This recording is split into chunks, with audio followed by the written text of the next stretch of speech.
charged into the record book. He's already surpassed the 1,000-yard mark, almost 300 yards ahead of everyone else. The Cardinals have ridden a tough ball-hawking defense, most notably in the secondary. The Cardinals +9 in turnovers, second only to New England. They will, of course, be facing Brandon Weeden today at AT&T Stadium. And so Weeden, the Cleveland Browns expatriate, if you will, using a different word. We go to Ed Werder. That's Jerry's world. Sometimes we call it Eddie's world. Ed, good morning. Good morning, Boomer, and a perfect day here in Arlington, Texas. In fact, the roof to Jerry World has just been opened, and as you can see now, Brandon Weeden, who will start today for the Cowboys for the first time against Arizona's super aggressive, turnover-causing defense, because there was an era of inevitability, Boomer, about this injury with Tony Romo. Source close to him telling me they never believed it was possible the quarterback would make it through the season without another significant back injury, his third in 3 seasons. And I was told he was in the most vulnerable position possible 6 nights ago when he was hit by the Redskins in that game, and that it's, quote, a damn miracle we're not talking about a season-ending injury. So as we said, former Browns first-round pick Brandon Weeden makes his first start. The Cowboys just 6-8 in games that Romo doesn't start since he became the starter. Obviously, he's an unbelievable leader and, really the face of this franchise and what we try to do every Sunday. But having said that, there's a mentality about this team. Just you got to fill in and take advantage of these opportunities and, more importantly, get a win. Well, Brandon Weeden will be facing a Cardinals defense that blitzes more than any in the NFL over the past 2 seasons. You can see 47% of the time the Cardinals send an extra rusher. That caused the Cowboys all kinds of problems last week against the Redskins, resulting in 5 Tony Romo sacks, a season high, and of course the injury that now makes Brandon Weeden the starting quarterback in Jaws. What are your expectations for Weeden? How will he handle this defense? I believe he'll be fine. Brandon Weeden is the most prepared backup quarterback in the National Football League. Weeden has benefited by the Tony Romo offseason surgery. Brandon Weeden has worked all the first unit reps in the offseason. Every Wednesday. Here in Dallas, they call it Romo Wednesday. Tony doesn't practice. Brandon Weeden gets all those reps. So he's ready to step in and play. Then you have to look at the team he's playing against. The Arizona Cardinals, Eddie talked about their blitzing. They are very good at blitzing the quarterback. Todd Bowles does a magnificent job with his designer schemes. That being said, that defense gives up 303 yards per game in the passing game. That's worse than the National Football League. So that's the defensive secondary that Brandon Weeden will be going after.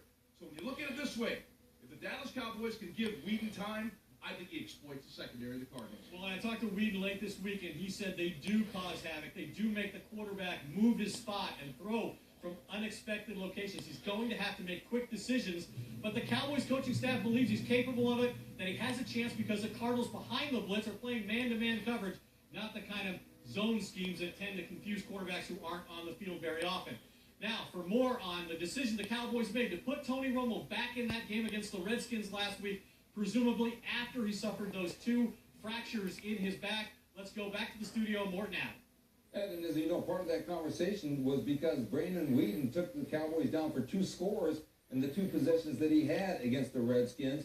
And Scott Linehan, the new play caller for the Cowboys, was the offensive coordinator in Detroit for Matthew Stafford's first 5 years in this league. He has told the Cowboys staff that the one thing about Weeden that has surprised him, he believes he is in the same league with the arm talent to make every throw possible for the Cowboys downfield if they can block it up. And more, the NFLPA did look into the circumstances surrounding Tony Romo's exit from the game and re-entry into it, but that's standard operating procedure. The NFLPA called the Cowboys this week, looked into the matter. So far, they have found nothing wrong. The NFLPA typically does that with anybody who's injured in an unusual circumstance upon re-entering the game. So far, that has turned up nothing. Bo?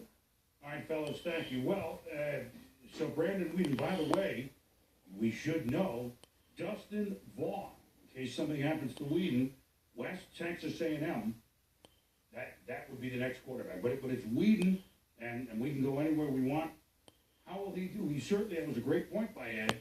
He's got more reps than your normal backup. My reaction is there's a difference between playing on Wednesday and Thursday, when you're wearing the red jersey, when you know you're not going to get hit, as opposed to the pressure that comes with getting on the field on Sunday afternoon against a Todd Bowles as a defensive coordinator who blitzes more than anybody in the league. They are going to put shots on Brandon Weeden, and how he responds to that pressure will tell me what's going to happen during the course of the football game. I like what he did last week against the Redskins in relief of Tony Romo.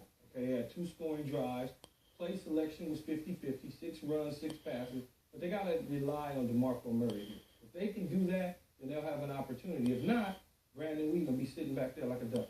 Yeah, I thought they should have let him stay in the game last week instead of bringing Tony Romo back. Because there's a difference between pain and injury. I think they should have figured that out very quickly. I understand the Romo wants to be the hero and come back and do that. But I think DeMarco Murray is the bell cow on this offense, like he said, and that's the key to win.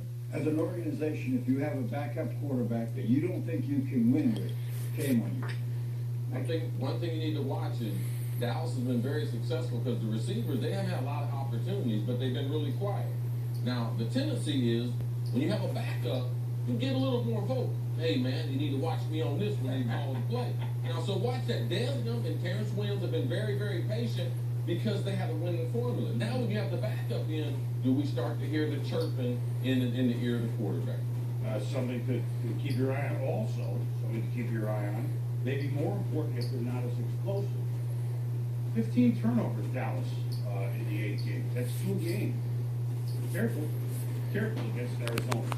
Marco Murray, and 7 of them were fumbles by Murray, as good as he's been. Marco Murry, I'm going to fumble the bag. Maybe that's a good start. He's on the way in. He's, as we said, 300 yards almost, more than any other rusher in the National Football League. The first of November and covered with snow. So was the turnpike from Stockbridge to Boston.